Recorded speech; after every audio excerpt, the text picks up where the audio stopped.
You already know, man, what's going on, and it's getting live in here, boy. Ooh, the NFC don't want to see us, boy. I swear they don't want to see us, boy. We're going hamburger, man. They hate Jalen Hurts. They hate the Eagles. We can't do it again. Oh, it's only been 8 teams. Who cares, man? We're gonna be 9 then. I bet you we be 9. Bet that. Call Welcome to Vegas. Broad Street, ladies and gentlemen. Go ahead, Smith. Tell them people. Call Vegas and tell them to place your house on it because the Eagles going back, man. It's one of those things you can't stop. It's the inevitable. We greatness, man. Exactly. Let's go, y'all. Count us down.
That's right, y'all. Welcome to Broad Street. Welcome to episode 102. Welcome to the Eve Training Camp Kickoff edition of the Birds of Broad Street. I am your boy, Mizzy Miz Kukex on YouTube representing the Birds. We got my guy, King DV in the building. What up, King? Hey, what's going on, everybody, man? Everybody down here in South Philly is hype. They're hype, especially what's to come on Wednesday, man. They ready just to see our guys just, back at the Nova Care Center, man. I'm ecstatic that it's about to be football season again, man. It was so much wrong with the city. I just want something to go right, and the Eagles always, do some adjustments for the city, man. As soon as the Eagles do good, man, everybody's family in Philadelphia, you know how it is. So I'm just ready to talk the Birds here, man. Yep, we got my guy Smitty Eagle in the building. What up, Smitty? Man, I'm good, man. I just left the chicken spot, man. Got me a 3-piece with the all thighs, man. Fries and the coleslaw and the large sweet tea, man. I'm feeling lovely. Yep, and we got my guy OTR1 Trigger, Trey Rock. What up, Trey? Yo, this is a fun fact, and I don't know how fun it's gonna be for Philadelphia fans, but we had 3 teams go to the championship last year. All 3 of them lost. Yeah. Horrible. We gotta turn that around, man. Let's go get this chip this year. Let's get it. Exactly. You know what it is. Before we talk about any other topic that Smitty brought to my attention, salute to Smitty, let's talk about what we came for, and that's training camp, y'all. Tomorrow, our Birds go in the NovaCare complex. Wednesday, they work. Friday, they work. Sunday, they work. Saturday, they off. Thursday, they do a walkthrough. So here we are, the eve of training camp. Tomorrow, we'll start with King DV. Your thoughts on training camp week and what you got to say to the Eagles as they get ready to wake up, drive to the NovaCare, do their hype video, and get ready to work. We always talking about, man. We were embracing, especially after OTAs, we were embracing training camp. Seeing who's gonna actually be the battles. Seeing who's gonna show up. looking at the different coaches that we have now, Brian Johnson, Sean Desai. It's just exciting. It's an exciting time to know where we're going to be at, going forward, and then also making sure that we can actually just go back to where we got to get to, man, because we got unfinished business. I'm gonna just talk my ish right now. We got unfinished business. NFC Championship or bust right now for me. But that's just overstepping right now. Yeah, we got unfinished business, but I'm dying to see who's going to be in the 53-man roster. I'm dying to see basically, who's going to beat out who. Who's going to beat out who? We might have a surprise. It's so much riding on this training camp for me because I just want to see the schemes, the different situations that Sean Desai is going to put our offense in, to try to make them work. I'm dying to see the new guys that we have, rookies, or the people that we picked up, like a Terrell Edmonds. Yeah, I'm just dying to see what's going to happen in this training camp, man. Yep, Smitty. The off season been a lot of nasty work, man. A lot of 4K material, a lot of narratives that's been painted about the Eagles and what we can achieve. And I'm really at the point where it's like, worry about your business. Let me worry about mine. Because training camp for us has just started. Everybody's 0-0.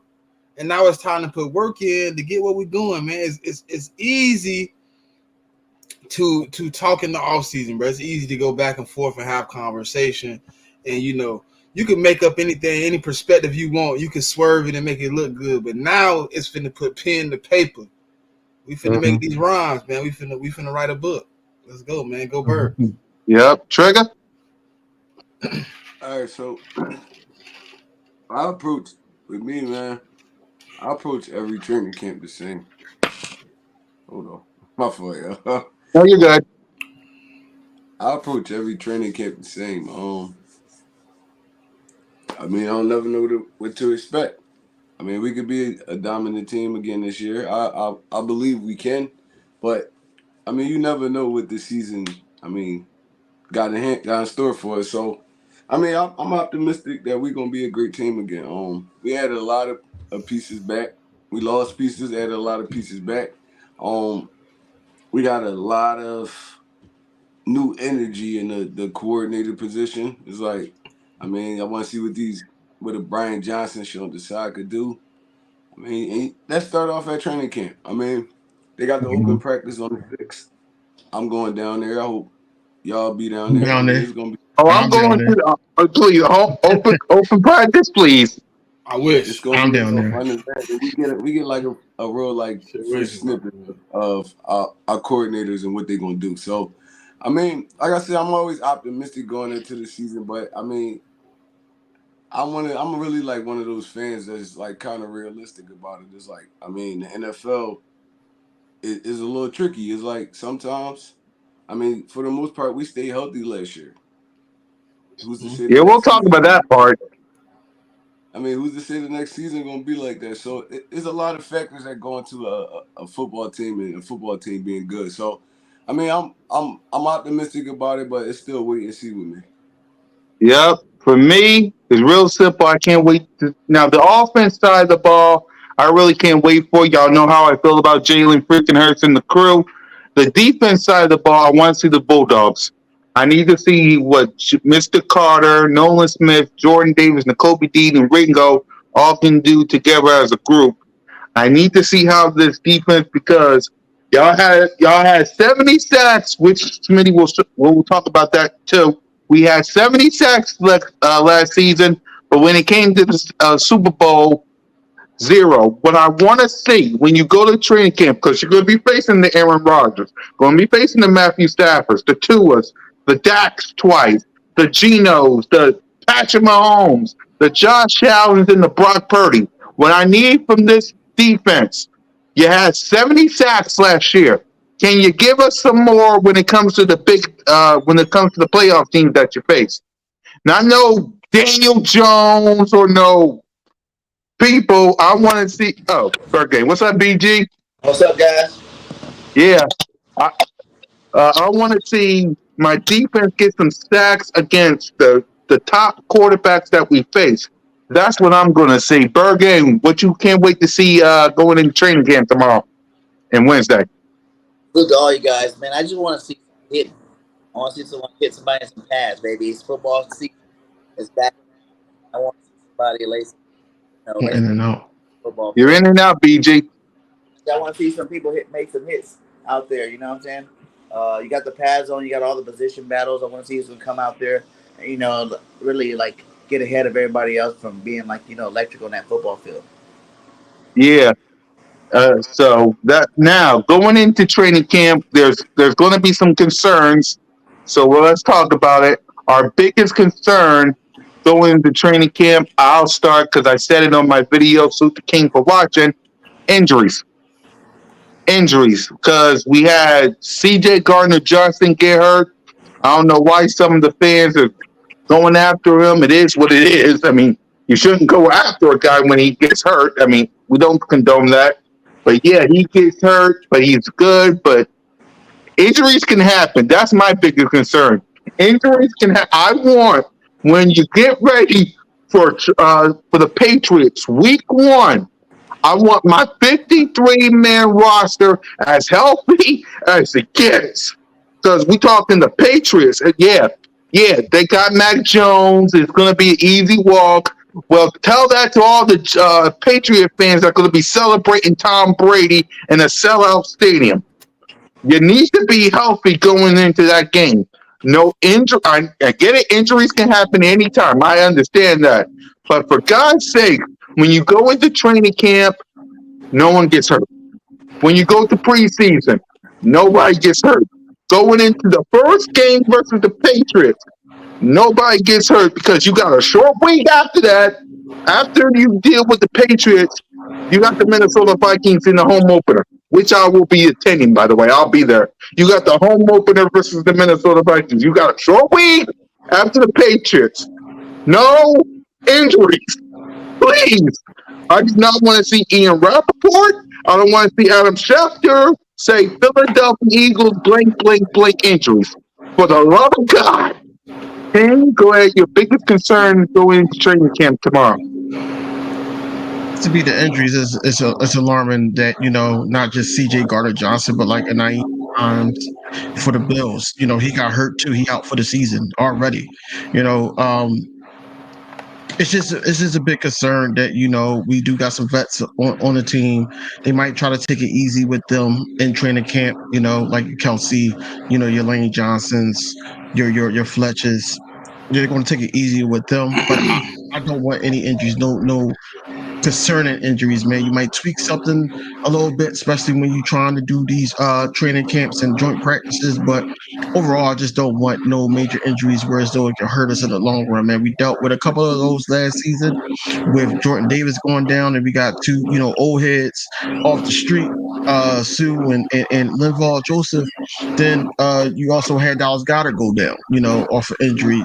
I just want us to be as healthy as possible, man. It's football at the end of the day, so injuries, it's inevitable that you may get dinked up for a player or two or maybe a couple games, but nobody wants to be out for a season. Nobody wants to jeopardize the crew like that. So that's the biggest concern for me is injuries. Yeah, Smitty. Injuries is inevitable. You know what I'm saying? It's something that happens to everybody. I just want to be as healthy as possible. What we had last year could, as people say, it was rare. You know what I'm saying? But it's all about maintaining your health and your body and keeping things rolling. So I want guys to stay as healthy as possible, man, because the more people you have access to that are actually supposed to be in the field, the better your season turns out to be. You know what I'm saying? While you see the Rams last year, the injuries kind of derailed their season, and the opposite happened for us. So I'm in a situation where I just want to be able to get through the season, see my guys perform, and hopefully everybody can stay healthy, man. This training staff can keep doing great work. And Sirianni, whatever he's doing, man, I just hope he keep to it because we've been healthy the last 2 years pretty much. Yep. Trey. All right, my biggest concern was injury, but everybody already said that, so I'm gonna give y'all my second biggest concern. Right. That's the defensive coordinator, Sean Desai. Yeah. And this is a big concern to me because he's stepping into a room that he never been in with a boatload of talent on the team. Usually, when defensive coordinators step into situations like that, they don't have the defense that we have. They start drafting their guys. They start to try to fit their defense around. I mean, really, what they like. He's stepping into a situation where you got everything. You got everything. So my biggest concern going into training camp is our defensive coordinator. It's like, I mean, how you going to distribute all this talent out there on the field? You got dudes sitting on the bench that can start on any football team in the NFL. So it's like, bro, like I just want to see how he worked this little magic.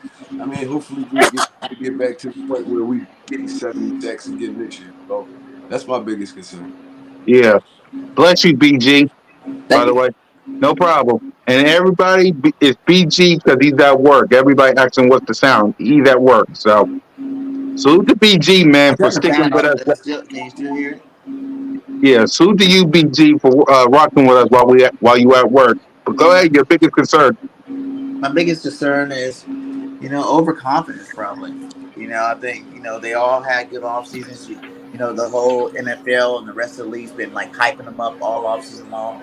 And they come out, flat, or they're dropping balls. You didn't see it too much in OTAs, but you never know with the training camp when when they hit the field with the pass on. So I want to make sure that they're still out there sharp, crisp. They live up to the high standards that I think our team is to do it. I really look forward to them doing it. So that probably be my biggest. Yeah. So let's get on with some topics that Smitty sent me. So let's start with Nick Sirianni because Nick Sirianni has some stuff to say to his team. Uh, let's start with the first one. Nick Sirianni said, "Show the Eagles confetti from the Super Bowl loss during a team meeting this offseason." Quote the pastor, "You can't admire the result and desire the reward if you don't embrace the route that produced the reward." He also said Nick Sirianni insisted he will not use content reminder of the Super Bowl loss as an attempt to motivate the team for the year. What is understood don't need to be explained. Here's another one that says there's been times where I've been sitting in the office and an F bomb came out and someone said, "Is everything all right?" Nick Sirianni dragged himself through the mud after the Super Bowl. He showed confetti to the team. So go ahead, Smitty. We'll start with you. Your reaction to this Nick Sirianni.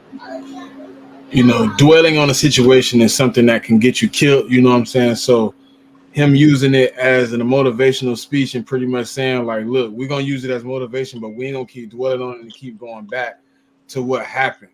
You know what I'm saying? It's time to move, in a way that you understand what happened.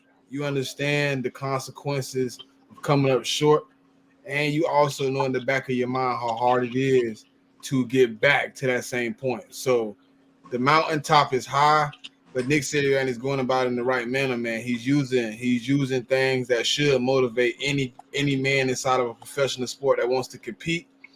And I think beating yourself up is a good thing and a bad thing because you can't let it go into the next season and you still dwelling on what you could have did in the last game. We need to be 1-0 every week. We need to be moving forward every week. So I think the guys we have in here are going to be able to pick it up. They're going to use, what he brought to the table, and they're going to be able to use that as motivation, man. And I think, we should be somewhere close to where we was last year, if not in the same predicament at the end of the season. Because I believe in Nick Sirianni, I believe in Jalen Hurts, and I believe in the leadership pillars that we have inside this organization that they will be able to use the same things and help us move forward.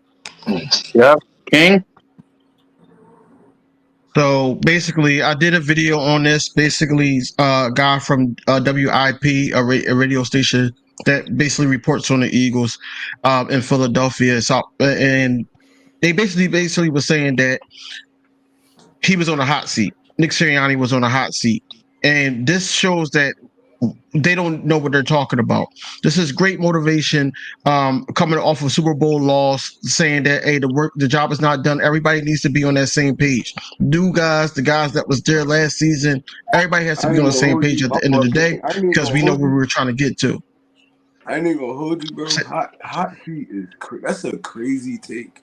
Hot seat. Yeah, A they dude they that's just actually coming said off a that. Super Bowl. A They Super said they Bowl said ring. that because so this is why they said it, bro. They said because he got out coached in that fourth quarter. That fourth quarter showed who Nick Sirianni really was, but it wasn't Nick Right. Sirianni. It was one of the other guys that they liked, and Jonathan Gannon that basically got a job Right. elsewhere. You know, that's what it was. Hey, It yo. was guys like, and we don't talk too much about it. We don't talk too much about Shane Steichen play calling either in the Right. fourth quarter. Whereas This my first time hearing this. I ain't even gonna lie to you. yeah, yeah, yo, it's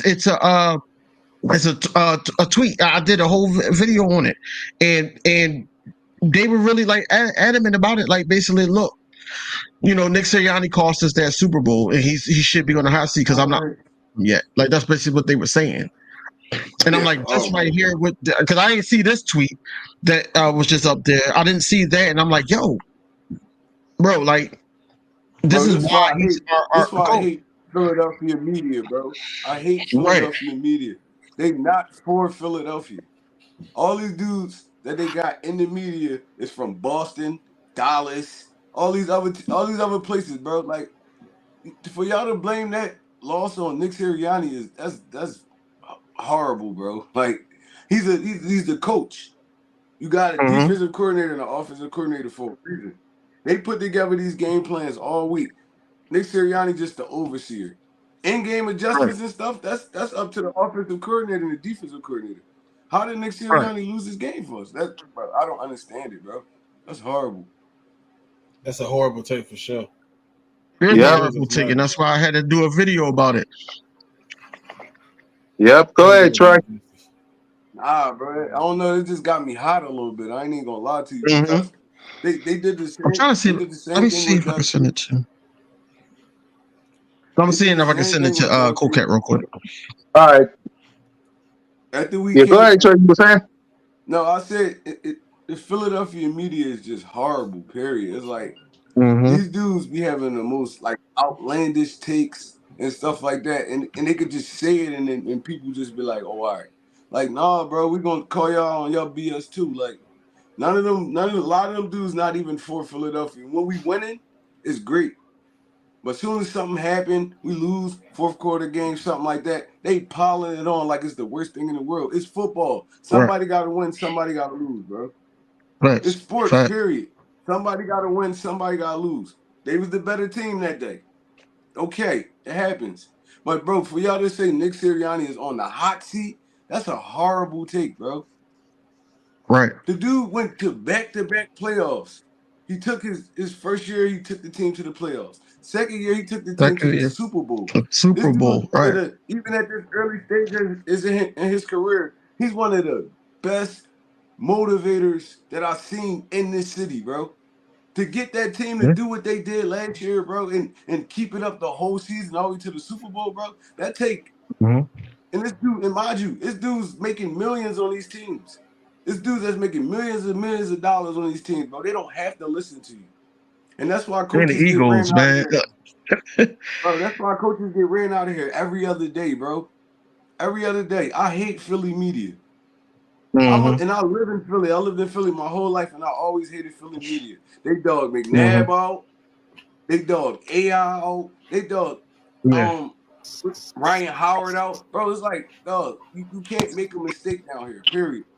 You cannot Uh-uh. make a mistake, bro. And it's hard. Yep. It's horrible. It pissed me off, yo. I ain't even gonna lie to you. Yep. So let's react. Burgang, you reaction to this? Yes, coach. Can't really hear him. In and out again. Not on no hot seat. He's one of the hottest coaches in the league right now. He's just motivating his players, getting them ready. That's all he's doing. So he's doing it the way he needs to do it. I trust in Nick that he's going to get the team motivated in the right way and get us leading in the right direction. So all the other talk is just talk. Let the man do his job. Because, like you said, first year playoffs, second year Super Bowl, third year going to win the Super Bowl. You know, you got a good first 3 years for him.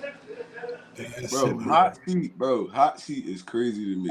Like, y'all let Doc Rivers sit in this city for all them years. Y'all never say he was on the hot seat. Nick Sirianni lose the Super Bowl. He actually made it to a Super Bowl, but lost by the skin of his teeth. And now he on the hot seat, bro. That don't even make sense. Like, it don't even make sense. It just pissed me off, bro. Yeah, go ahead, Smitty. You want to react to this?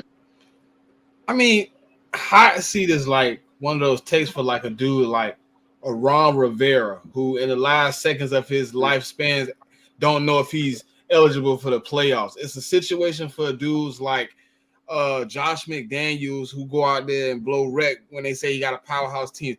It's for dudes that go do what they did in Denver and go out there with supposedly another playoff team with a top of the line defense and you go 4-12. Like, how do you say Nick Sirianni's anywhere near a seat that's hot? How do you say he's anywhere near being pushed out of here? Like I agree with Trey. Like, bro, the media in Philadelphia gives you no breaks. Like, how, like 35-38. It was not a blowout. It was a close game with one mistake that had nothing to do with Sirianni. How is the jury still debating anything? You know, if this is a real court session, it's not guilty. Like, I don't get it. I don't understand, man. Like, what do you have to do in Philadelphia for the fans not to boo you? Like, you can get a touchdown and win the game, and they still might boo you on the way out because of something you did a week ago, like a month ago. Like, Bro, stop holding on to the 2-5, bro. That 2-5 is over with. That shit weird, man. It's irritating, bro. Like, hot seat is ridiculous. Philly media really burned me out, bro. I'm not even gonna lie. And that's why we do what we do, because we gonna give y'all real factual stuff. They just go off how they feeling for real. We going off real at the moment factual stuff. How? Yeah, this man cannot be on no kind of hot seat, like Smitty said. How? Now we come out, we go 2-15. Now we got something to talk about. And then the next year we win 4 games. Now we got something to talk about. Now that seat hot. That seat hot. But this dude ain't did nothing but might not even be hot. Yo, he ain't do nothing but win since he been in the NFL. How is he on the hot seat? It pissed me off, bro. Like, it got me hot. Yeah, Right I know. Yep. It's Nick Sirianni is not in no hot seat. I mean, he won. Let's be real. When he came here, he won 9 games and took us to the playoffs. Then he won 14 games, won 2 playoff games, then went to the Super Bowl and was 3 points, 3 to 7 points away from winning that. It happens. So Nick Sirianni is not in no hot seat. As long as he keeps doing what he's doing, he is not in no hot seat. So all right, don't entertain that. That's some crazy ish. So let's see. I want Nick Sirianni to stay. Of course you do, Cole. Of course you do, Cole. I don't know why are you kicking your ass. Exactly. Right. I'm like, that's something bad on y'all part. Like, Exactly. Now, Smitty, you showed me this, so I'll let you talk about it. I mean, it just shows you, like, people be talking about, like, you know, we're not really the standard. Look at the standard; it's right there, sit on the chart. I mean, it ain't much. It ain't much of a disparity between, you know, us and the Steelers, but we there. We number 1 with 2,192 sacks in 1970. We really be, you know, defending out here, man. You know, it's all these teams right here, you know, pretty much rock out. You know, there's only a few teams up there that I think. Yeah, the T-shirt man. Like, maybe like the Ravens, I would thought would have been up there. Yeah. Maybe the Seahawks. You know, there's a couple of teams up there I thought would have been there, but look at us. We at the top, man. We setting the standard, man. Yeah, we setting the standard, though, man. Getting at that quarterback, man. Guess what? You win the game as a quarterback on his back. He can't throw the rock. Yep. King? I mean, it speaks for itself, man. You know, our defense. This is why I became a Philadelphia Eagles fan. Defense, man. Brian Dawkins is my favorite player, but you know, you still got guys out there that can hit and get to the quarterback. You know what I'm saying? And it just speak volumes, man. Like I said, Smitty said, man. I thought the Ravens would have been up there, especially over the Rams. Probably not the Saints, but the Rams. Yeah, I can see that. Cowboys did have some hitters too. I'm not going to hate, but it's good to see. And I know that 70 ball that we put up last season. I know that got us over that hump.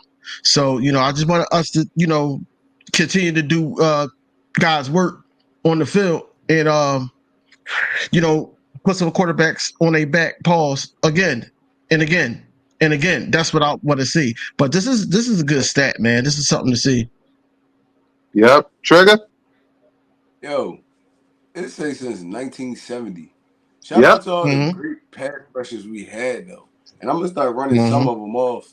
I know it's more that I'm not gonna mention. Not be able to mention because I can't come up with them off the top of my head. But shout out to Reggie White, Jerome Brown, Seth Joyner, Trent Cole, Hugh Douglas, Javon Curse, Jeremiah Trotter, bro, Fletcher Cox, Brandon Graham, bro. All these dudes contributed. All these dudes contributed to that, man. Even Sean Reddick this year, Josh Sweat. Who else we got? That's really kind of all I could think of off the top of my head right now. So, I mean, if y'all got more, y'all could throw them in there. But this is an appreciation topic right here. This is an appreciation topic. Even Brian Dawkins, dude was putting Malcolm up like Jenkins, 20 Trent Cole. Bro, Dawkins was a monster when it came to that blitzing. Malcolm Jenkins, monster when it came to that. Trent Cole. Trent Cole too. Hugh Douglas. Bro, let's just throw him Corey out there, bro. This is appreciation. Corey Simons, bro. Oh my lord, man. Dahani Jones. Hollis Thomas, bro. It was so many people that made this list the way it is. And over the years, I feel like the Philadelphia Eagles, with this defensive line thing, we was the best to ever do it. I'm not even gonna lie to you. There's been some great pass rushers, but it's been just one great pass rusher in that time span. We had an abundance of them. So it's like, bro, Connor Barwin. Oh, bro, it's like, bro, it was so many, bro. Yeah. Clyde Simmons. Bro, Clyde Simmons, bro, we was really different when it comes to that defensive Jason Babbitt. Jason Babbitt. I remember that season. Yeah, he had like 14 sacks that season. I remember. Benny Curry. Benny Curry. Ooh. I miss Vinny. That's my guy. I miss Vinny. Javon Hargrave, bro. We just been dominant on the Hassan Reddick now. Hassan Reddick. We just been dominant on the defensive line for years, bro. BG, what? Yeah. Hey, bro. Go ahead, BG. Listen, man, and it's only getting better because now we got more dudes to add to this list. We got Jalen Carter now. We got Nolan Smith now. I mean, Hargrave's still doing his thing up there. Then you got to look at the lower dudes like the Milton Williams, who's going to come here and he's going to do. I feel like he's going to do great this year. Malik Williams is going to be a dog. Have y'all been seeing his videos lately? He's a dog. Salute to LB. Salute to LB and sorry, Troy. Salute to LB and Philly Mike. They interviewed him one time. So salute to them. But go ahead, Troy. No, I'm just saying all the talent this dude got around him. He's going to have so many opportunities to get sacks because he's going to be one-on-one damn near every time he's on the field.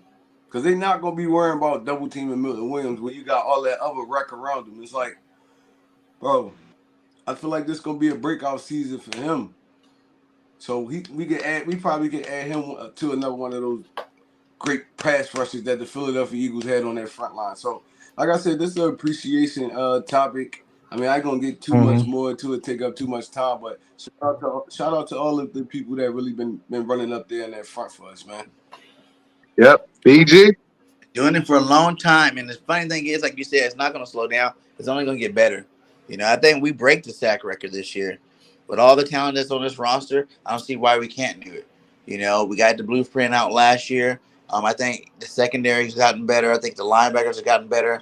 You know, that's going to put a little bit more, you know, make it a little bit more easier for that defensive line to even get after the quarterback even more. You got big Jordan Davis going to be doing his thing.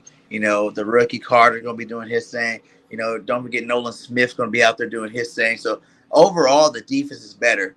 You got a blueprint on how to get what? We got 71 sacks, 70 what, 6 sacks, something like that last year. Or something like that. Yeah, 70. Yeah, so you got the blueprint to 70. get that.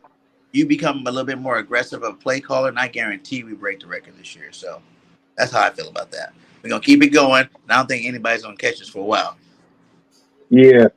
So another thing Smitty sent me, and salute to Smitty, was the USA broke out their records. And go ahead, Smitty, break it down. I mean, okay, so we went to NFC East again. I'm cool with that. I mean, 12-5 is a little crazy though. But I mean, with that situation, I mean, I guess we in a good predicament again. How it looks, we still get the number 1 seed again. I'm cool with this. I mean, I'm really cool with it. Like, if that's what it take to get the number 1 seed and get back on this road to Super Bowl 58. I'm all good with it, man. But I feel like they tried the Giants. They got the Giants 6-11, boy, lasting in the picture. Dang. You know why they got him? You know why they got him right there like that? Because Saquon. we all reading. It's all like it's written on the wall right now. Saquon gonna come in. I feel like he's gonna come to camp. He's gonna do all that, and then the first game of the season, he probably gonna fake an injury or something like that. Like, now y'all still gotta pay me. That's on y'all. That should have paid me. Now I sit out the whole season. We're gonna see how good Daniel Jones really is, because y'all gave him all that money. Now y'all want to pay me. I've been carrying your offense since I came in the league, bro. It's like I feel like they disrespected him, bro. I feel like they disrespected him. Hey, Trigger though, but if they tell me 12-5 wins the conference and the division, I'm cool with that. And you know why they say that? Because the whole NFC East got hard schedules, bro.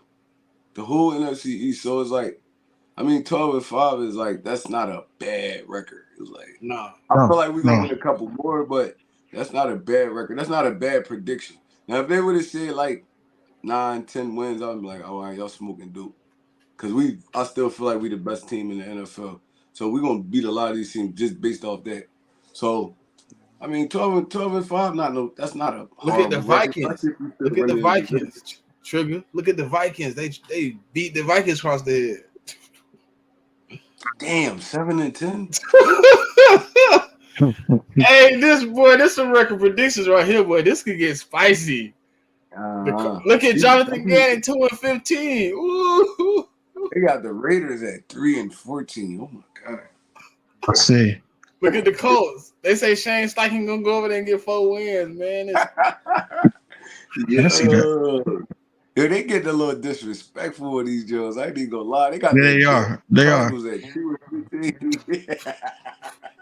But hey, Jonathan Gannon to be fired, boy. He'd be looking for a new job. Yeah, I like this. I like this one. This one right here. The Chiefs only 10 wins. That's crazy. I don't know though. Hey, look, I ain't gonna say the Chiefs. Like, I mean, 10. Everybody getting better, man. It's any given Sunday. Shit. Yep. Go ahead. Yep. Go ahead, King. They're sleeping on the Chargers. The Broncos, they want them to get better so bad, especially because Russ over there, and then Sean Payton is over there. So they want him to get better. You know they want Trevor Lawrence to win the division. You already know. The tightest race, honestly, is the AFC East. It looks like on this schedule. Look at the North. Where? Look at the North. I mean, 12-5, 11-6, 11-6, 10-7. They are one game apart. The whole division almost in. I see. But yeah,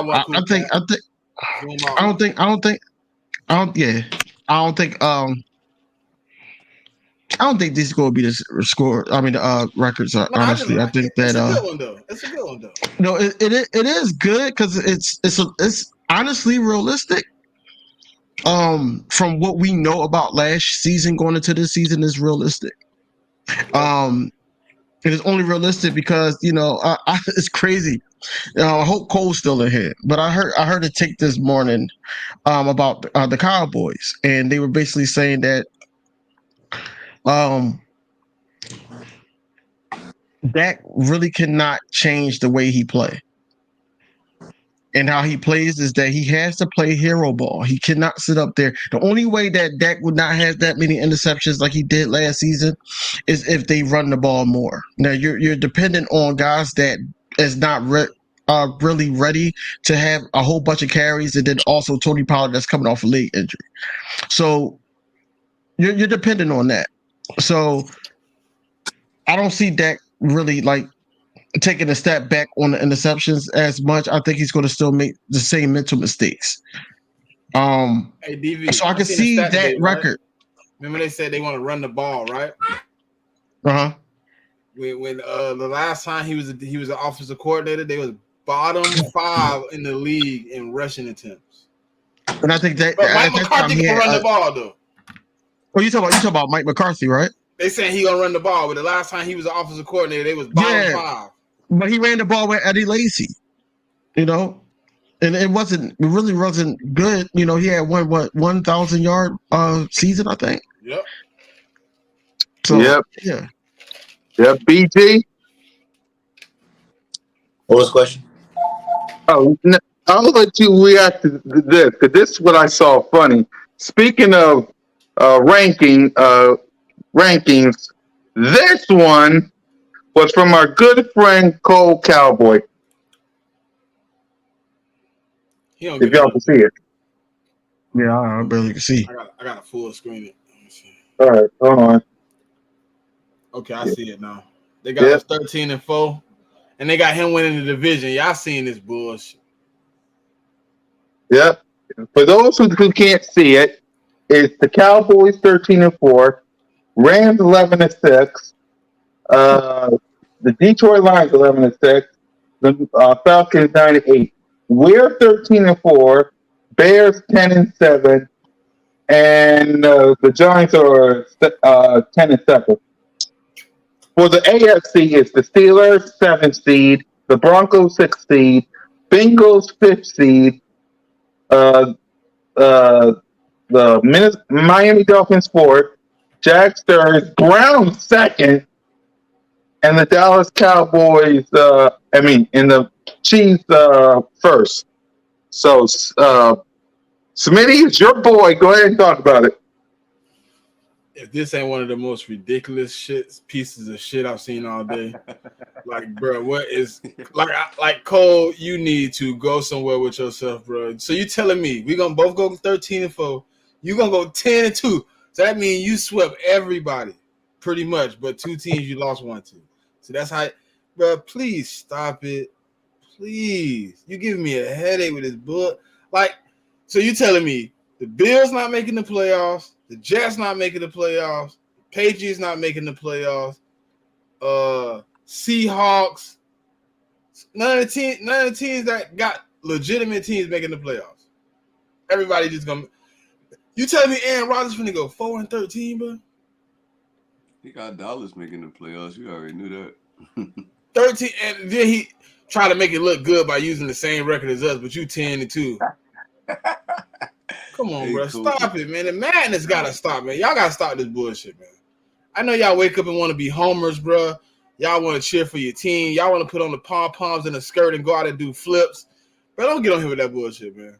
Don't nobody want to see this, bro. This is ridiculous, man. We really tired of it, man. Let's see some realisticness. Like, come on, bro. You got the Falcons winning the division. They don't even know if their quarterback is the guy. They just hoping.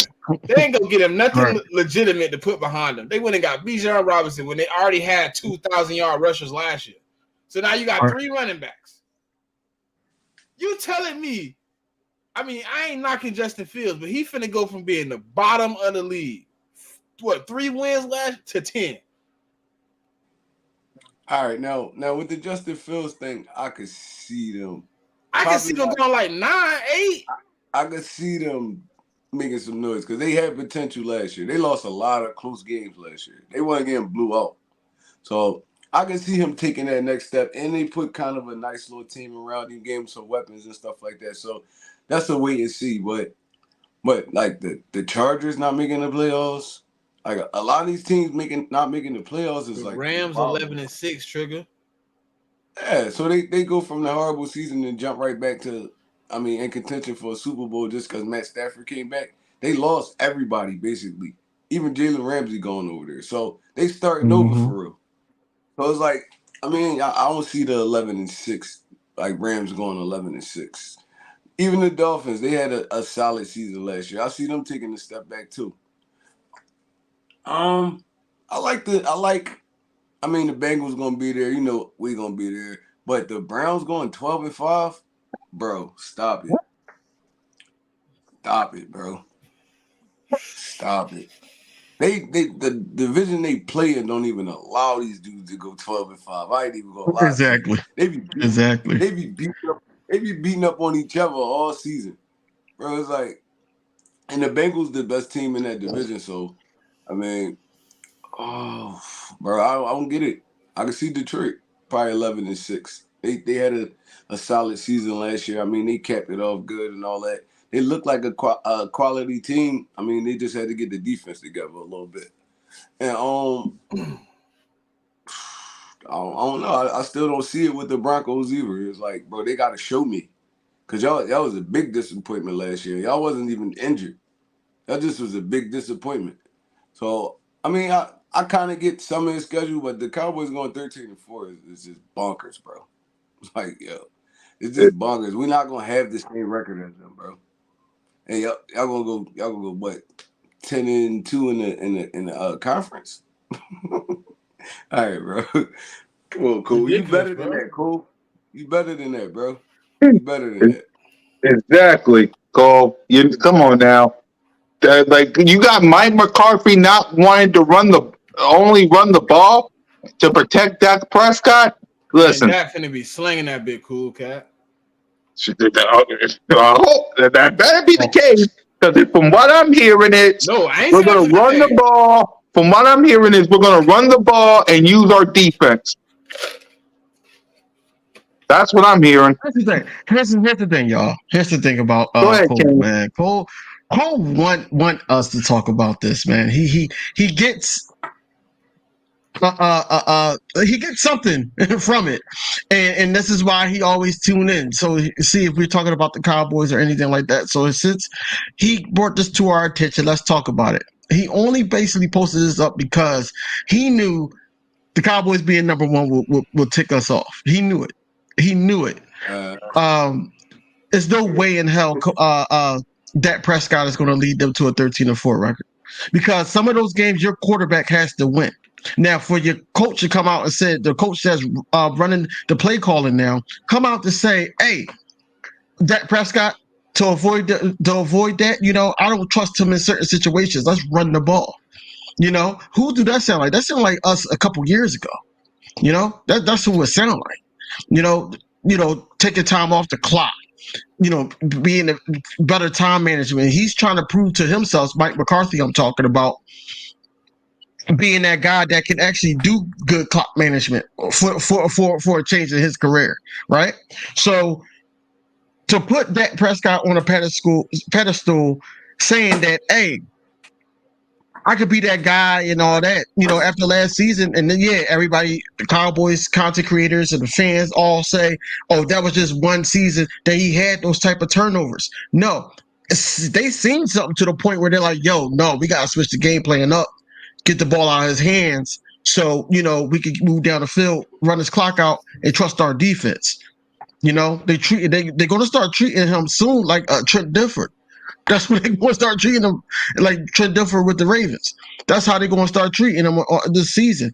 If Dak sit up there and try to sling the ball and all that type of stuff, man, they're going to lose way more than four games. Way more than 4 games. So you can't have it both ways. For them to sit up there and say they're going to be 10-2, like, that's ridiculous. That's ridiculous, man, because they play some of the people that we play this season. They got a tough schedule too. And, you know, for them to think that this is what it's going to be, especially with the people that they added. I don't see it. I don't see it happen. They play us twice, for Christ's sake. You know, we talking about a sweep. We're talking about a sweep this year. You know, these guys, these young guys, man, they're gonna feel the link. They're gonna feel the link when we sit up there and show how much we dislike the Cowboys. And they're gonna say, "Yo, when we go to Texas, the AT&T Stadium, yeah, we're gonna bring that same fire. We're gonna bring that same heat, and we're gonna get to that. Y'all better get the ball out his hands, because if y'all don't, it's gonna be a long night, and y'all backup better be warming up on the sideline. That's all I'm saying." Yep. Hurricane. Oh, he ain't there. Hurricane. All right. He busy. All right. Let me set up the next topic. But all right. And while I'm doing that, my response to Cole and all his nonsense is basically this.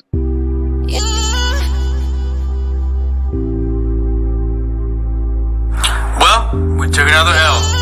Hey, shout out to the Eagles, man. We beat ourselves, man.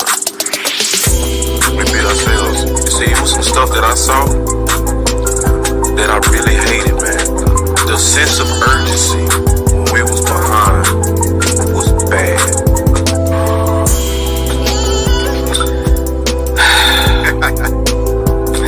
I look at it like when you're shortcoming of a goal, right? You fight for something all year, and then you get to the end of it, and you drop it, you lose it, right? And I can't help but to think to it all and say, we just was not prepared. The prepared mind. You fat motherfucker! Wow. You saw them run the hell off the field, didn't you? The fucking ref was in the way! Look at this! Yeah. Shout out to James. Shout out to James Harden. Yeah, shout out to James Harden, man. Yo, you seen the boy sitting there with his little rubbing his little poodle and shit when they lost. Man. I laugh at that joint every time, bro. He looks so confused, like Exactly. But you know what I hate though? You know what I hate? I hate when people say we beat ourselves. No, y'all didn't. Y'all lost. Y'all lost to the team. Y'all didn't beat yourself. Nobody can beat themselves, bro. Like, you lost. Like, I never made that excuse. Like, oh, I feel like we beat ourselves. No, we lost. That's a part of the game. If you don't game plan well, you don't make good in-game adjustments. That's not beating yourself. That's getting out coached. That's not beating yourself. I mean, that team was better than you on that day. I hate when people say we beat ourselves. That pissed me off too. Exactly. Now, so basically the last topic, unless we can think of something else, will be Hassan Reddick. Salute to Smitty for sending me this. You forgot one. I ain't seen you the other one. What? The Devontae Smith one. Oh, right. We'll get to that next. Thanks for reminding me, Smitty. So Hassan Reddick, let's hear from him. Let's hear from. There you go. Oh, what the heck? What happened? All right, basically, go ahead. Tell me what Hassan Reddick was saying to Smitty while I figure out what Oh, he was kind of talking about the sacks. He was kind of saying, like, if you don't think sacks win the game, then you crazy. You out your mind. Like, and defense do win games, man. Like, bringing that pressure, man, getting that work in. Like, 16 and a half sacks is nothing to play with. Like, a lot of guys don't get 16 and a half sacks in their career. A lot of guys don't even get the opportunity to get 10. A lot of guys don't get on the field, man. So to have 16 and a half sacks, to have 3 years consecutive with double-digit sacks, like, that's not an easy accomplishment, man, because you got guys on the other end of that ball that's preparing for you to come Sunday in and Sunday out, and they working just as hard as you, if not harder, to keep you from getting to that guy behind them that's making $200 to $300 million. Like, right. So when you say sacks is a small part of the game, it's a real big part of the game because that helps everybody on the back end. It makes your quarterbacks better. It makes your safeties better. It makes your linebackers better. Like, if you can get to the quarterback and you get there fast, you might not need good corners. You might not need a star linebacker. You might can go settle for the guy that's developing because you get into the quarterback. He ain't got to be back there in 5, 6, 7 coverage seconds. You right there, boom, boom, boom. We handling business. Like sacks a big part of this game, man. And I'm glad I got some of them guys that can put up double digits and can get to the quarterback. Make Sundays hard. You know what I'm saying? You don't want anybody to come in your house and feel like they can get it easy. And you're gonna have to come every Sunday with your A game playing with the Eagles, man. We coming. Yep. Go ahead, King. You want to react to that? Man, like, it is a big part of the game. I really believe that, disrupting the timing of a quarterback means everything, man, especially to one that stays in the pocket. This is besides the great play of Foles in that offense. It was ran so beautifully. That's why we won the Super Bowl because, we disrupted Tom Brady's, even though, that's still Tom Brady, he was still slinging it. But when it counted, BG got that strip sack fumble. Um, it counts.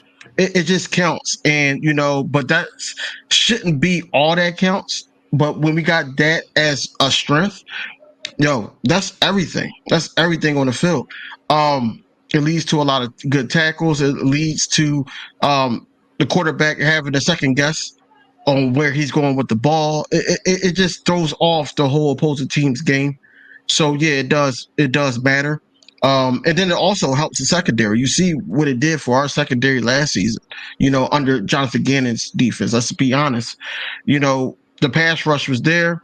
Timing was off. A lot of footballs got batted in the air. C.J. Gardner-Johnson was there. James Bradbury was there to swat the ball away. Or how you think Slade actually got some of those picks, and one of those picks from the Vikings game. So yeah, it does matter. So salute to Hassan Reddick for actually saying something about it because at the end of the day, I think they making our defense look suspect. Not suspect, but more so it's not giving us the credit, that we deserve. I've seen these rankings and everything like that, and I'm like, yo, we had 70 sacks. We were top 3 defense last season, led by Hassan Reddick and leading the sacks.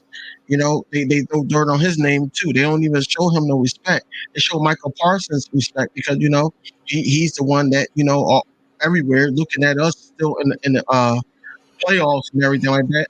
He's the one that's getting the high praise. But Hassan Reddick is right there, man. We talk about somebody that had double digit sacks on 3 different teams. So I just want to know who actually said that it doesn't matter. He was talking to somebody. Play it, cool cat, so they can hear All what he right, said. let's see if I can do it this time. Hold on.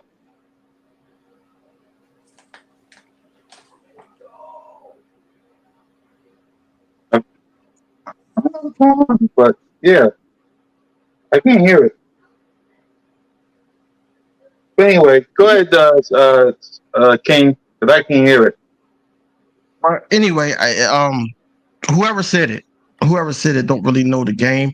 And getting a sack in a football game is a situation. That's what you call situational football, where you need to stop. If your secondary is getting beat in coverage and things like that, hey, the next best thing is disrupt the person that's passing the ball.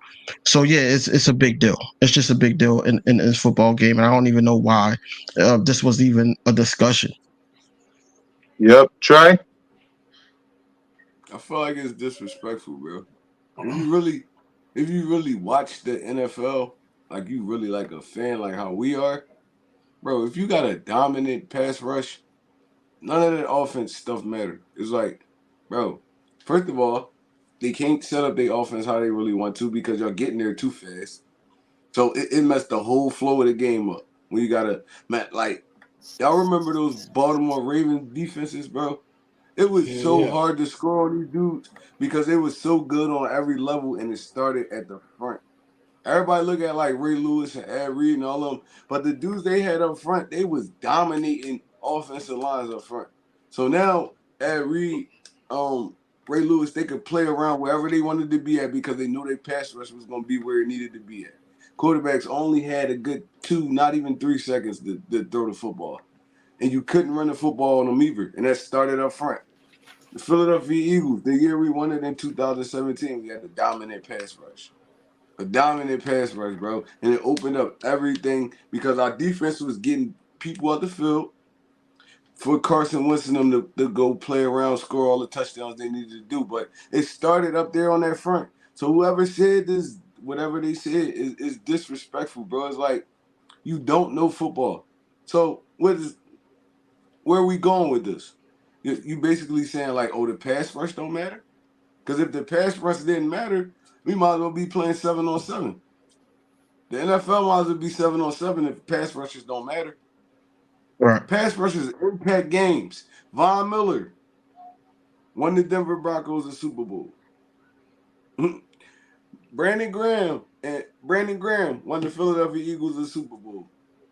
Bro, Jason Pierre-Paul won the Tampa Bay Buccaneers a Super Bowl because he dominated up front. Patrick Mahomes couldn't do nothing in that game. The best quarterback in the NFL, what we call the best quarterback in the NFL, looked like a below average player in that Super Bowl because Jason Pierre-Paul was dominating up there on that front line. So it's like, if pass rush don't matter, we might as well just be playing 7-on-7, bro. It's like that statement don't even make sense to me. That's all I really got to say about that. I loaded Yep. it in, Cool Cat. See if you can play it. All right. Well, I'll play it and I'll see what I can do as soon as we're done talking about this next topic. Oh, I finna And say, that, I loaded it at the bottom. You can, if you see it, you can see it down there. yeah, I'll get it. I even got. I think you even had it on YouTube, so I'll try that one.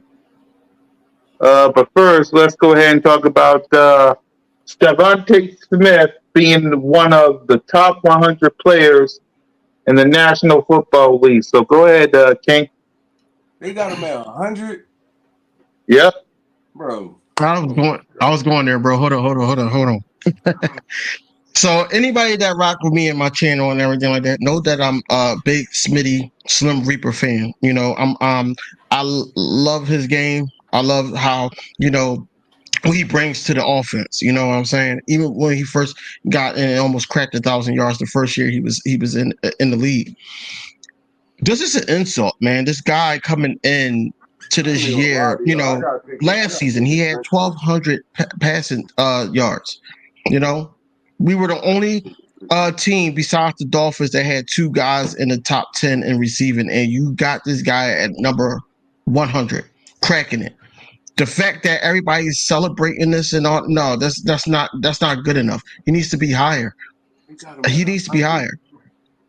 They got him at 100. Like, you know, he didn't really accomplish anything. I bet you they got Jason. Not Jason. I bet you got Waddle higher. They got Waddle way higher. It's politics, bro, and that's what it is. This is what going back to the national sports media and even this local sports media. They don't look at the players how we look at the players because we're doing the homework. We're doing those things. Yes, they do homework too, but it's more so that, you know, they got those jobs because of their name. You know, they don't really like put in the work that like we do day in and day out trying to get content out here.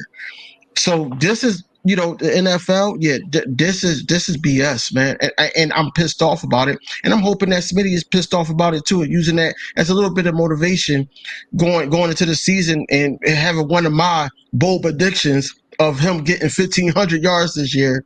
You know, I want him to actually crack that. So, you know, Smitty, I hope you looking at this list, and hey, it's not a whole bunch of receivers better than Devontae Smith right now. So I don't even know why this is actually news. You know, it should be higher, but you know, I digress. That's why I Yep. never took stock in Go the ahead, Trey. And then we'll go to Smitty. that's why I never really took stock in like the top 100. To put this dude at 100, I mean, y'all didn't even want to put him on the list at all. Y'all just did it out of the strength. Like, bro, it's Mm-hmm. like, what? The dude was the second option on the team, and he cracked 1,000 yards and damn near 100 catches, bro. Mm-hmm. How is he at 100? So y'all could have put him at 101. He wouldn't have been on the list. Like, that's disrespectful. I wouldn't even want to be on this Mm-hmm. list. If y'all gonna put me at 100. He's not the 100th best player in the NFL, bro. And I bet you they got a lot of bull crap in front of him. and I'm gonna watch the Mhm. whole joint. Here I'm gonna watch it is. the whole thing. Here I ain't watched the it top. is, I ain't watched strike. the top 100 in years, Here's the bro. list, strike. Well, that's just he's higher today. DeMarcus Lawrence over Lawrence. It's just, bro. Oh, He should be ahead of everybody on this list. everybody right Uh-huh. there. Everybody. If y'all gonna put him He's at better than 90, all of all them. right. But them people y'all got in front of him, like Harrison Smith ain't did nothing in like 2 years. See, I was just looking at the wide receivers, and Scary Terry is not better than Devontae Smith They right put now. I'm sorry. They put Terry McLaurin over him, bro. Yeah. Oh, bro. Like, that's what I be talking about, bro. This is why I say the Philadelphia Eagles is the most hated team in the NFL. It's like, bro, Facts. y'all, Hassan Reddick had 17 sacks last year. Y'all did not acknowledge this dude. Jalen Hurts went off last year. Double-digit rushing, double-digit rushing touchdowns, double-digit passing touchdowns. Took his team to the Super Bowl. Y'all still disrespect this man. They called A.J. Brown. They said all A.J. Brown could do is run slants. Bro, do you watch this dude game? That's all No. he got to do for real. Because once he get the ball in his hands, he like a running back, bro. They don't understand. I just want to see where they got Hassan Reddick at on here. This dude that I know should be on here. Bradbury and Slay should definitely be on this joint because they locked everything down this whole season. Yeah. Lane Johnson should be on here. Dickerson, Jared Mailata, bro. Even Jalen Miles, Hurts. I'm gonna slide Miles in that joint too. Miles should be on here too because he Jalen. balled out last Lane, season. Lane Johnson should be on here. Lane Johnson, Josh He Sweat, got bro. disrespected too. Damn near our whole team should be on this list, bro. Yeah. Our whole team. Yeah. Bro, I don't take no stock in none of that, bro. It just pissed me off. No. Yeah, go ahead, King, and then we'll go to Smitty. No, I just went, but I just do got to say that, Lane Johnson had some disrespect this year too, this off season, man. Basically, it was a list of who was the best tackles, and I think he was like fourth or fifth. And these other guys, these guys are not better than him, man. We've seen what he did with a injured shoulder, with some of the best pass rushers. So we've been getting disrespected all season, man. And all I gotta say is, I just hope that besides the confetti from the Super Bowl, besides how we lost the Super Bowl and how mad we were, I really hope that they're using all this as motivation and still taking it one game at a time, and with that formula, and hopefully we get back to the NFC Championship and then we go from there. But like I said, I don't see us losing too much in the NFC, and I don't see us actually being who they predicting us to be. They predicting us to not be as good as last season. I think we're going to be even better. The record might not show it. It might be a game or two off, but we're going to be a better team for it, and that's all I got to say about that. Yep. Smitty? Bro, the disrespect as an Eagle fan continues, man. 100? Horrible, bro. I seen a whole list. I know that's all that's out right now, but I seen the whole 90 to 100. He better than all them dudes. And I could, and in the top of my head, I can go to naming other dudes that I seen that might not be on the list yet. I'm like, he better than him. He better than him. He better than him. He better than him.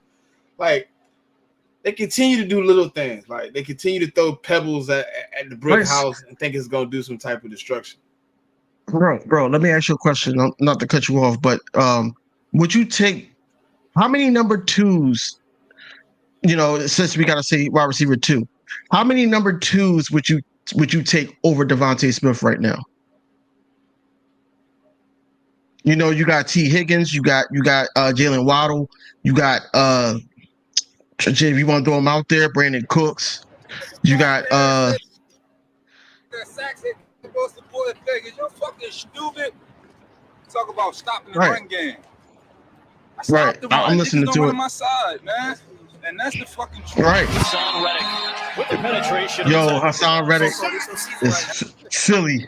That's a Philly quote. Fuckers don't run to my side. If you'd have hit him with a I'd have been like, yeah. You're fucking stupid. Talk about stopping the run game. I stopped the run. Niggas don't run on my side, man. And that's the fucking truth. No, that is the truth. Penetration of the tackle for loss. Yep. So your reaction to the sound that you just heard, King? Because all right, I'm gonna speak Philly terms right now, man. Y'all gotta forgive me, but Get it. Hassan Reddick is right, man. Think about it like this, man.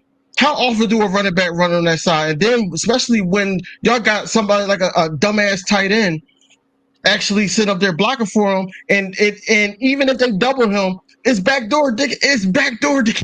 It's backdoor. Backdoor, dickhead. And they going right there. Here come Josh Sweat. Here come Milton Williams. Here come Hargrave at the time last season. Here come Brandon Graham. Here come all these guys. Levar Joseph. Sue was getting a couple sacks because of Hassan Reddick. That's why I don't understand how this man didn't win Defensive Player of the Year. They try to blame it on good coaching because they was bigging up Jonathan Gannon and all that. No, it's not that. Because we had a great team. No, Hassan Reddick basically set the tone for that pass rush. He did. And then, BG is always going to be BG. Josh Sweat is going to be Josh Sweat. But at the end of the day, Hassan Reddick set the tone. Look, he almost had 17 sacks. Every game. He almost had 17 sacks. He had 16 and a half. Like, come on. Game, yeah, multiple games with 3 sacks. Multiple games. Whoever he was talking to should be banned from watching the Eagles. Period. It's probably another player, DB. It ain't he don't care about no fan. That's another player that said that. Okay. That's a if it was another player. Think about it. He was another player. Listen, like that. He put that on his main page. I hear you. And if that's another player, he should be fine. He should be fine for asking that question. Or talking to him about sacks and Hassan Reddick. Nobody wants to run on that side. Come on, man. He's going to be an elite, man. I do want him to get extended so bad. I do. Because he set the tone. Yep. There's not too many people that you can find. Hold on. It's not too many people that you can find that can set the tone, especially in this Eagles organization like a Brian Dawkins, Michael Jenkins, a Brandon Graham. It's not a lot of people. Asante Samuel and the secondary, Darius Slade. You don't see a lot of people like that. And we got guys like that on our team now. Crazy, man. Yep. Go ahead. I'm done. Talk about stopping the run game. I stopped the run. Niggas don't run on my side, man. And that's the fucking truth. Hassan Reddick with the penetration of the tackle for loss. Yep, go ahead, Trey. And that's the fucking truth, like you said. Mm-hmm. I mean, we about to do a little rated R now, and I'm gonna get in my little Philly slang too. So I mean, I try to mask it while I'm on here. I try to talk proper and stuff. But bro, I'm a North Philly nigga, bro, at heart. So, I mean, listen. Stopping the run, right? The way the NFL is set up now, it don't even matter, bro. It's like the way the NFL is set up now, ain't too many teams just running the ball consistently, like bang, bang, bang, bang, bang. Bro, this is a passing league. It's a passing league, bro. So you sitting there talking about stopping the run like this dude ain't just had 17 sacks, bro. What's more effective? Stopping the run? All right. You stop the run. That's the main objective. It's always been in the NFL, and it's always going to be. Because if a team running it down your throat, now the play action open, stuff like that. But, I mean, quarterbacks is passing the rock 40 times a game, bro. If you got to assign Reddick on the other side of the field, bro, listen, it ain't happening. It's not happening, bro. And for whoever he was talking to say, try stopping the run. Bro, we wasn't horrible in the run game. So it's like, all right, he did his job in that aspect. You never seen Hassan Reddick getting exposed in the run game or nothing like that. So it's like, all right, he did what he had to do in that. But his specialty is pass rushing the quarterback, affecting the game that way. How many strip sacks did Hassan Reddick have this year? I can count 9 on my hand, bro. Just him getting to the football aggressively, fumbling strip sacks, stuff like that. Even the times when he didn't get the sack, Even the times when he Right. didn't get the sack, That's what I'm saying. he called. He was the reason somebody else got a sack. Hassan Reddick was dominant coming off that edge, bro. Like And dominant. He dominated the whole Hassan season. Reddick, he won that NFC championship for us too. If you want to sit up there and say, oh, the quarterback, he knocked both of the quarterbacks out himself. Like what? And the crazy thing is, I've been saying this since even before he got on the Eagles. Like the dude has just been so underrated because he was playing on horrible teams. He finally got a chance to show his talent on a good team. And they don't recognize it. They can't understand it right now because they wasn't really watching Hassan Reddick. They wasn't watching him in Arizona. They weren't watching him in Carolina. He got here. Now he on national stage and he doing this thing like he been doing his whole career. His whole career, bro. And they still can't respect it. They had Bosa. I could see them having TJ Watt on. He do have like 21 sacks last year. He balled out last year. But he did better than, I feel like he was better than Bosa in crucial situations. In crucial situations, he was better than Bosa. He's a better pass rusher than Bosa. Bosa not dropping back in coverage, covering tight ends and stuff like that, and still rushing the passer too, bro. Like come on. If we're going to talk football, let's talk football. Let's talk football, bro. Joey Bosa was a pass rusher. He stayed on the same side. Hassan Reddick came from up the middle. He came off the right. He came off the left. He dropped back in coverage and did a great job. He was a better overall player than Joey Bosa was. A way better overall player, bro. And they disrespected this dude all season. They had in the defensive MVP vote, and they had this dude at 5. How you got 4 other people over him? I could see TJ Watt. I understand why TJ Watt won it. He dominated this year. I understand. If TJ Watt ain't had the season he had, it should have been Hassan Reddick, but he should have at least been number 2. Y'all had this dude at 5. Who y'all putting over him? Like, come on, bro. Like, they just disrespect everything that, even with the 100 with Devontae Smith, bro. Like, come on, man. Like, this dude he's not like the 100th best player, bro. I put him in like the 60 to 70 range like that. All right, he still got some little time to grow and stuff like that. AJ a little bit over him, and he had a better season than him. So, I mean, I put him in that range right there. But 100 is so disrespectful, bro. It's disrespectful. They had Jalen Hurts as the 7th best quarterback in the NFL. So disrespectful based off of last year. Like, come on, man. Like, they hate Philly. I don't know why they hate Philly so much, but I love it because it put that chip on our shoulder and we go out there and ball every season. So I'm cool with it, but I just hate how they do my team for real. Yep. Smitty? For mature audiences only. It's really getting nasty. Like, bro, it's that's all I can say, bro. This season is for mature audiences only. Have you seen how they responded to everything that's really being put out? Like, it's no like we ain't feeding into it. It's just like, bro, are you stupid? Are you dumb? Do you have those things between your ears that tell you what's going on, helps you think? It tell you to blink, tell you to move your hands, smell with your nose, open your mouth so you can speak. Like, people don't understand, man. They stop the run. The man played the perfect game last year, and I heard a Carolina fan crying so hard earlier about really wanting him back. He was like, "Dang, man, if we ain't have Matt Rule, Hassan Reddick wouldn't be an Eagle." And it's like, that's not my fault. Your digressions and getting rid of your players is cool and better for me. So I'm all good with it. Like, whatever it takes to, for them to get fired up, have a little bait. You know what I'm saying? People like Regina Green, they're gonna be trying to find out how they can restructure Dak and get him out the building. Y'all always in here fucking with us. Y'all need to get y'all Dak Prescott together, man. Tell him don't lead the league in picks this time if you miss 5 games. And for Cole to sit up there and say that, I like Nick Sirianni and all that, and he be kicking y'all ass, I want y'all to extend that. Please extend that. Please do it. Because, Dak is not a bad quarterback, but he make bad decisions, man. He's that dude, man. He's that dude that you cool with, and you like, yo, man, he got a good job. He gonna fuck it up. That's basically what Dak is. Exactly. That boy just got a brand new car. He gonna wreck it in a week. Right. Dak Prescott, that dude, right? Dak Prescott, that dude that He came in, he was a great employee, but then they try to move him up to manager and they ain't work out. That's who Dak Prescott is. Bro, they put the offense in. Once they put the offense in this dude's hands and they took it out of Ezekiel Elliott's hands, that's when he started going downhill. When you can sit back and y'all can run play action, y'all can run the ball, then run play action. Dak Prescott was great. But we actually make him have to think, horrible quarterback, bro.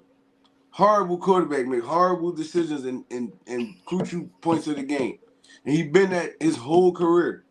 If he couldn't lean on Ezekiel Elliott, he been at his whole career. They had Dak Prescott start throwing the ball 35, 40 times a game, bro. That's when he start messing up. Because he don't got that. He not that. He wasn't that in Mississippi State, and he's not that in the NFL. He got to have a dominant run game to be good. He got to have a dominant run game. You can tell the years when Ezekiel Elliott went off for 1,400 yards a year, that's when Dak Prescott had his best seasons. Bro, he's not that. He's not that. He's never going to be that. And now since he can't run no more, he can't use his legs as a crutch like he used to at the beginning, it's a wrap for him. He got to sit in that pocket and actually make decisions. So, I mean, have fun with it. Y'all got Tony Romo 2.0. He gonna win y'all a lot of season games, but once it comes to the playoffs, he's not that dude, bro. And we seen it. And we don't got like just one example of it. It's year after year after year after year. So Dallas Cowboys fans can't talk none of that stuff to me. My quarterback has been in the league, been starting quarterback for 2 years, and he already been to a Super Bowl. Y'all dude can't even make it out of the conference finals, bro. I mean, he can't even make it to the championship game. Like, come on, bro. Dak Prescott is the James Harden of the NFL. That's who he is. You know, he could put up the stats and all that. Y'all keep saying 4,000. He's 8-3 against the Birds and things like that. But where did that lead him to? You know, y'all won the NFC East 1 year and then got bounced right after the bye. You know, you know what we do? We get the number 1 seed and we take that thing to the Super Bowl. That's what happens. My quarterback, Jalen Hurts, the one that y'all call a running quarterback, actually outplayed Patrick Mahomes, who they think that, you know, is going to be the face. Sorry, I haven't said that in a while, so I haven't said that yet on this show. So go ahead. You good. But it's just the thing that, you know, y'all are Cowboys fans big up Dak Prescott. Yes, like I say, he's a good quarterback. You know, if you know my fantasy team, if I sit up there and pass up one of the good quarterbacks and Dak is there, guess who I'm picking? I'm picking Dakota Rain. I'm gonna pick him just so I can get them stats. You know what I'm saying? But you know, I just think that we are more frustrated about y'all quarterback than y'all are. Y'all make up all these excuses on how he's better than Hurts and all that, but Hurts did this thing called making it to the Super Bowl, winning the championship, breaking records, you know, and he's doing it like, you know, with ease because now he set the bar high. Now this whole thing you guys do it 2 years in a row. DV. You disrespected James Harden. That man is not James Harden. That man is Damian Lillard. Bro, James Harden actually had a playoff run. But that's because he had other players around him. It don't matter. Dak had the same amount of players that James Harden had when he went to the finals with the OKC Thunder and when he went back and he faced Golden State. You cannot give Dak so much credit. And the Rockets. When he played with the Rockets. He had good first rounds and he can't get out the second. Stop it. He's Dame. Okay. That's a better situation. But James Harden still stuck. I'm still a Sixers fan. James Harden sucked. He gotta go. But if you're gonna do that, you gotta give him T-Mac then, because T-Mac was the same way. Nah, T-Mac couldn't get in the playoffs though. He's never won a series as a starter. Dak. You won a series with the Rockets? No. He lost in the first round every year. Every year he went to the playoffs. The only time he got it, he won a series. He was on the bench with the Spurs. Back to football, like. Yeah, right. So basically, what the Cowboys did when they got Zeke and Dakota Rain was copied brainless RG3 and who was their running back? The rookie ball at the time, and they was running Damn. that I can't remember RPO. his Who was? name. I know you're Hold on, talking what about. you said now? Yeah, Say it again. What happened? They made the running back for the Redskins at the time when Clinton? RG3 was there.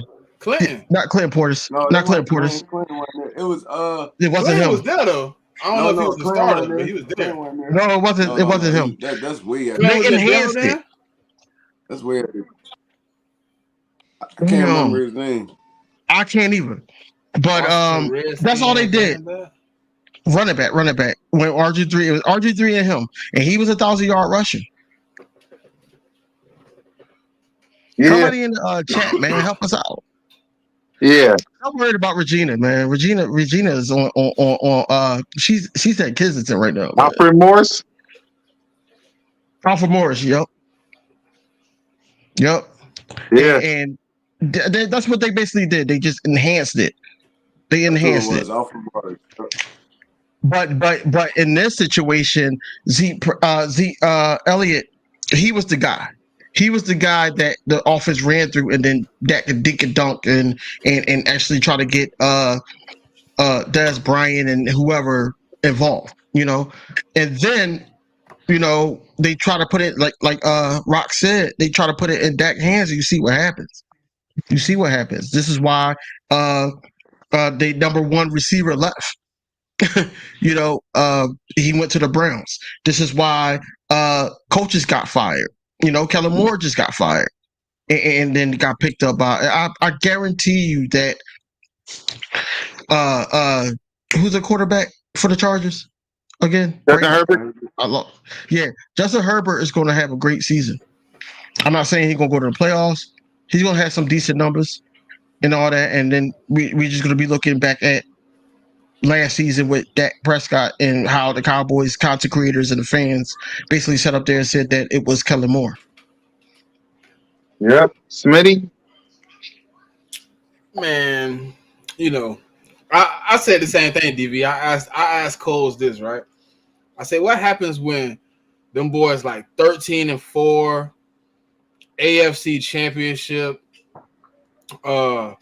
your boy Herbert, 5,000 yards again, 40 touchdowns, he looking good. Then what's the excuses for that? Mm-hmm. What's is the goalpost moved again? Is it now Mike McCarthy? Is it now going back to Jerry Jones? Are you gonna blame his son? When do Dak Prescott, Rain Dakota Prescott, get the blame? I seen somebody today say the word of the day for Dak Prescott is accountability. When is he going to be held to the standard that Jalen Hurts has been held to? Y'all say y'all want to see it again. I want to see improvement from Dak Prescott. How about not throwing the ball to the other team? How about not blaming all your receivers for giving the team the ball? Right. Guess what? When you're a quarterback, you have to play chess, not checkers.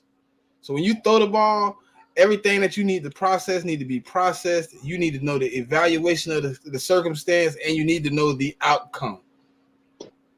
It's all about being a quarterback. You might not know the outcome every time, but come on, man. 15 interceptions in 12 games. Eagle Landon said it right there. 15 interceptions in 12 games. That means you threw one in every game. And then in 3 of those games, you threw multiple.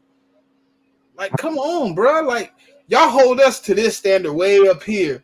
Like, y'all want us to be y'all 1990 standards when there was no salary cap, when there was no free agency, when you could just go out and pay a player and he's stuck with your team for the next 30 years. It don't work like that now. People have options. So y'all want us at that 1990 standard, and we are surpassing it in the times we are in now. Get the fuck over it. The Dallas Cowboys run is fucking over. It was over in 1996, and the shit ain't coming back. So guess what you can do? If you can't get with it, just like you do your dog, go in the backyard, and y'all know what happens in the backyard with your dog when he a mutt, he about to go out. Do that, because Regina and all your flunkies, my fucking nerves. Tired of y'all in here, man. Y'all are really aggravating the fuck out of me. Yeah. Well, like I said, when it comes to the Cowboys, I said in my video, this y'all last chance.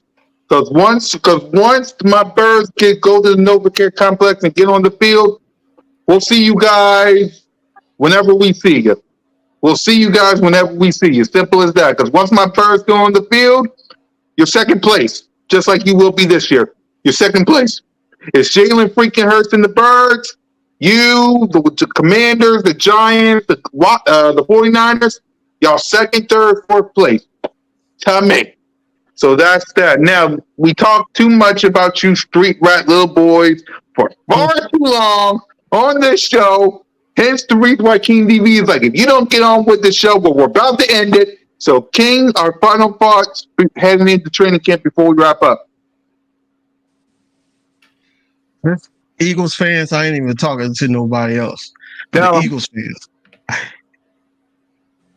y'all got to get ready for what's about to happen, man. We've been excited this whole time talking about, what we want to see, the training camp battles, the coaching staff, the schemes that they're going to be running, what they're going to throw at Jalen Hurts, what Jalen Hurts is going to throw at the defense and try to test it. We really got to be ready for what's to come, man. We made these moves in the draft. We picked up some guys, to stop the bleeding a little bit, if you want to call it that, for the players that we did lose. But at the same time, man, I think we got a lot better, a lot younger. I think that this year is going to be exciting. It's going to be exciting. It's not going to be the most dominant like we were last season. The last a couple games that we lost, Hurts wasn't in, and we took the Cowboys, to the end of the game, basically. But this season, I think it's going to be more closer games, and we're going to see what we're really made of.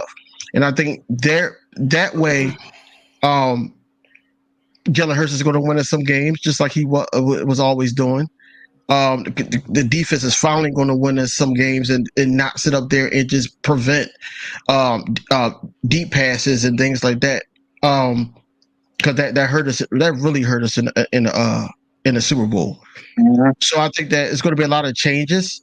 I know Nick Sirianni sees some things. I know anybody watching the Super Bowl. I know Sean Desai probably watched it, man. He's a football guy. He's gonna do some things. I think bringing in DJ Elliott at linebacker coach or whatever. He's gonna see some things that he could do that he had in Temple. He's gonna see some things. It's just gonna be a whole different feel, but the same culture, if that makes sense. It's gonna be a whole different feel because we're gonna have a better scheme. We're gonna sit up there and blitz a little bit more than Jonathan Gannon defense, and on offense. With the health of Swift, I really believe this offense opens up, and then the health of Dallas Goedert. We need Dallas Goedert majority of these games.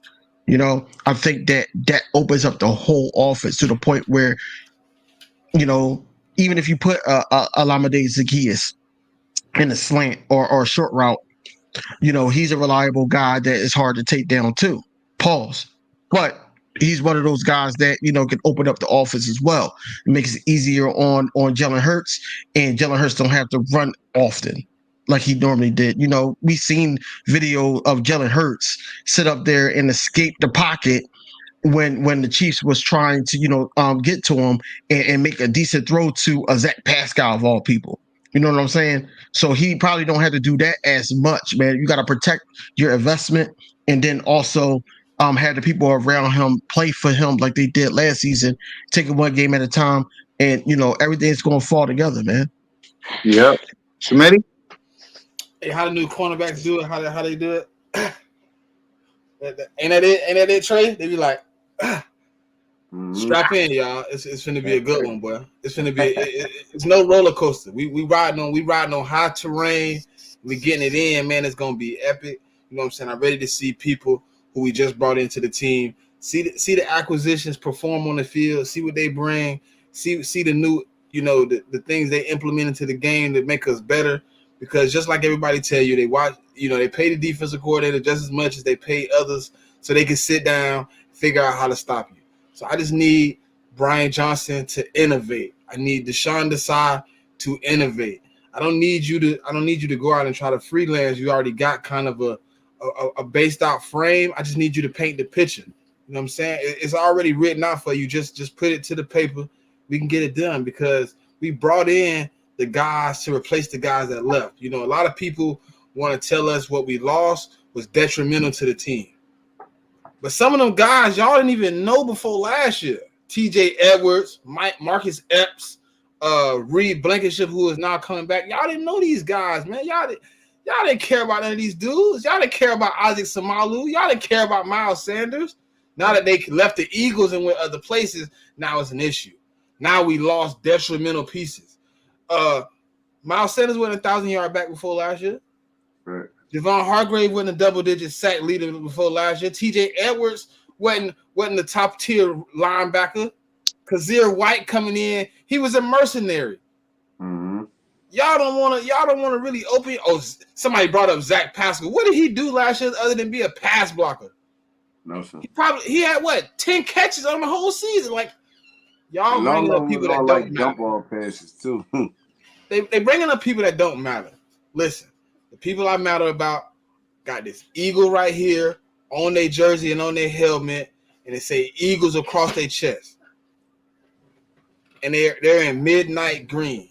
Other than that, if you ain't here, man, I ain't worried about it. I know we didn't get into the CJ situation, but somebody tagged me in it on Twitter. I don't care if people don't like my response. He said, "Dang, Smitty, your boy." I said, prayer hand, not my problem. Right. I hope he get better, but it's not my issue to worry about. It don't affect the Eagles. It don't affect me right now. Right now, I'm worried about training camp, preseason, Patriots. Anything else is irrelevant. I want my players to get better. I want my best players on the field. And I want to play my best every Sunday.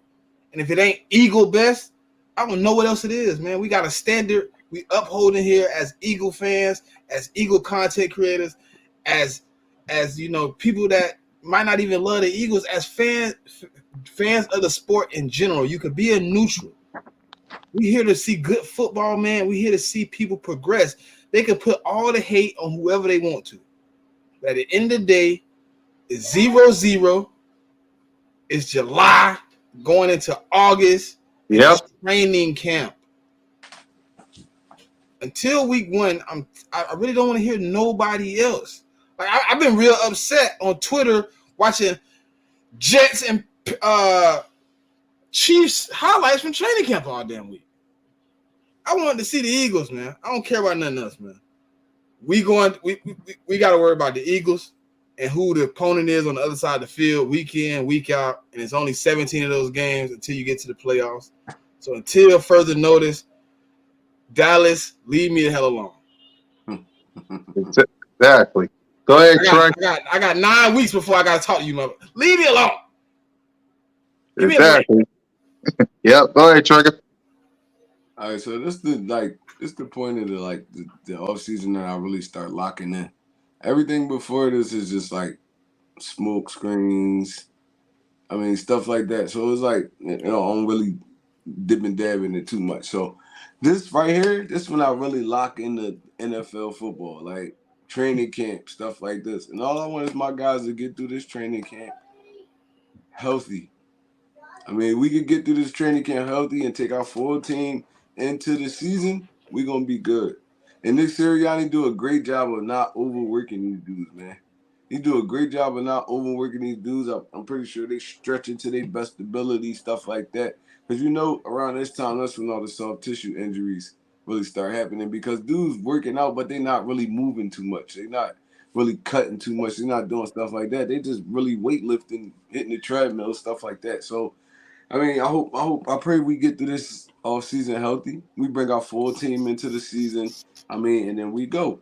Season started in September, bro. September right around the corner. We about to hit August. So, I mean, preseason games about to start rolling around. I'm pretty sure none of our players gonna play to like probably the third preseason game or something like that, second. But I mean, I just want everybody to be relatively healthy, man. I want another Super Bowl run, bro. That whole Super Bowl run last year, bro, that was one of the happiest times of my life, bro. I ain't gonna lie. It was like everybody was cool with each other. It wasn't really too much going on in the city. Everybody watching the Eagles. I mean, hoping for that Super Bowl run and stuff like that. So I want to feel that again, man. I want to feel that again. I want Jalen Hurts to do what he did last year plus. Now they really. I heard a lot of stuff in the media like, "Oh, Jalen Hurts is one year wonder" and stuff like that. You can't call a dude a 1 year wonder when they didn't have another year to prove that they wasn't. So this is prove a year again. And Jalen Hurts the type of dude that he take those kind of battles and them kind of challenges personal. So I feel like he's working as hard as he can to get back to that form and better. So I mean, listen, man. This season about to be a roller coaster. I'm not even gonna lie to you. I mean, it's gonna be a lot of stuff we don't like, a lot of stuff we do like. But at the end of the day, I hope we come together and we rock this season out. We another Super Bowl run, man. I'm trying to be down, bro, in Patterson, man. By the time it's cold, freezing out that jump, I'm tore up off the liquor, so the cold not even affecting me, bro. Out there tailgating, everything. Listen, bro, like, yo, that's the times we live for. We did it in 04, 05, 03, all that, bro. Like, it's like, come on, last year, the year before that, 17, bro. Like, listen, I want another one of them. I want to be outside at that time. I want to be outside around my Eagles family. Yep. And I just want to, I really want to give a big shout out to Howie Roseman and Nick Oh, Sirianni. Howie Key. Bro, I want to give a big shout out to these dudes because they make this all possible, bro. Howie Roseman been a dog ever since that year. His kind of job was dangling in the air and stuff like that. Howie Roseman been a whole different dude when it comes to this off season. So shout out to Howie Roseman for understanding and changing. Shout out to Nick Sirianni for being the motivator that he is. And shout out to my Philadelphia Eagles, bro, because listen, when they not talking about us, they talking about us. When they don't want to talk about us, they got to talk about us, bro. We the talk of the town right now. People really don't want to acknowledge it, but we the talk of the town right now. Everything is Philadelphia Eagles right now. This Kansas City Chiefs won the Super Bowl, but everything is Philadelphia Eagles this, Philadelphia Eagles that. Do they got enough to do this, bro? They talking about us. We doing something good, man. Fly Eagles, fly. Let's get it. Yep. And for me, it's real simple. Let's get to training camp and leave out of there healthy. I want my 53 best players facing the New England Patriots. I love this team to the death of me. Y'all know how I feel about Jalen freaking Hurts. Eagles Nation, this your last night. Your last night to argue with whoever you want to argue with. You want to argue with Cowboy fans? Do it. You want to argue with Giant fans? Do it. You want to argue with 49ers and Washington fans? Do it. Because tomorrow, my boys go to the NovaCare complex and handle their business. And that's all I want to see on Twitter. If they want to argue with you about, did you see Jalen Hurts throw an interception? Let them talk. Let them talk. You'll get to see them soon. Let them talk. But I'm going to be happy. We got a lot of content going on. Eagles Nation, training. We're going to be reacting to a whole lot of videos next week. Moan's coming back. Nochi's going to come back soon. BG's going to come back. Be prepared, y'all. So for Notion, Trey, BG, Moan, King DV, and Smitty, it's your boy, Mizzy Miz Kool-Kat Kern. You can represent the birds. As always, fly, go fly. Go birds. Lights out.